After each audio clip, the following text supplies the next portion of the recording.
ഈ വർഷം ജൂലൈ 5-ന് പുലർച്ചെ 4:18 ജപ്പാൻ, ചൈന, തായ്വാൻ ഉൾപ്പെടുന്ന മേഖലയിൽ വലിയൊരു പ്രകൃതി ദുരന്തം സംഭവിക്കുമെന്ന് ജാപ്പനീസ് മാംഗ ആർട്ടിസ്റ്റായ റിയോ തൽസുഗി പ്രവചിച്ചിരുന്നു. ജാപ്പനീസ് ബാബ വാങ്ക എന്നറിയപ്പെടുന്ന ഇവരുടെ പ്രവചനം ലോകമെമ്പാടും ചർച്ചയാവുകയാണ്. ഈ സാഹചര്യത്തിൽ പ്രതികരണവുമായി എത്തിയിരിക്കുകയാണ് ജ്യോതിഷ വിദഗ്ധൻ ഹരി പത്തനാപുരം. ഞാൻ പ്രവചനങ്ങളെ പൂർണ്ണമായും എതിർക്കുന്ന ഒരാളാണ്. ഇവർ ഒരു ആസ്ട്രോളജിസ്റ്റ് ഒന്നുമല്ല, എഴുത്തുകാരിയാണ്. ഒബ്സർവേഷനിലൂടെയാണ് പ്രവചനം നടത്താനാകുന്നു എന്നതാണ് ഞാൻ മനസ്സിലാക്കുന്നത്. റഷീദ് എന്നൊരു ചെറുപ്പക്കാരൻ എല്ലാ തിരഞ്ഞെടുപ്പുകളിലും ഏത് പാർട്ടി വിജയിക്കുമെന്നും എന്ത് ഭൂരിപക്ഷം ലഭിക്കുമെന്നുമൊക്കെ പറയാറുണ്ട്. അതൊരു ആസ്ട്രോളജിക്കൽ പ്രഡിക്ഷൻ അല്ല, ഒബ്സർവേഷനിലൂടെയുള്ള പ്രഡിക്ഷനാണ്.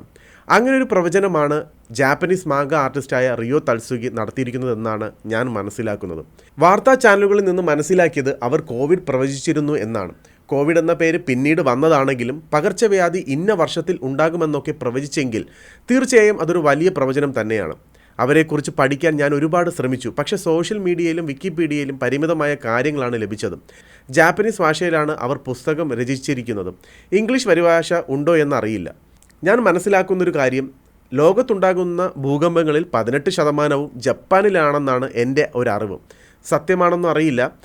ട്രെയിൻ അപകടം ഉണ്ടാകുമെന്നും വിമാനാപകടം ഉണ്ടാകുമെന്നൊക്കെ എല്ലാവർക്കും പറയാം. എന്നാൽ പ്രത്യേക സ്ഥലത്ത് ഇത്തരമൊരു സംഭവം ഇന്ന ഡേറ്റിൽ ഉണ്ടാകുമെന്ന് ഒരാൾക്ക് മുൻപേ പറയാൻ കഴിഞ്ഞാൽ അതൊരു അത്ഭുതകരമാണെന്നാണ് ഞാൻ മനസ്സിലാക്കുന്നത്. അവരെക്കുറിച്ചുള്ള എൻ്റെ അറിവ് കുറവാണ്.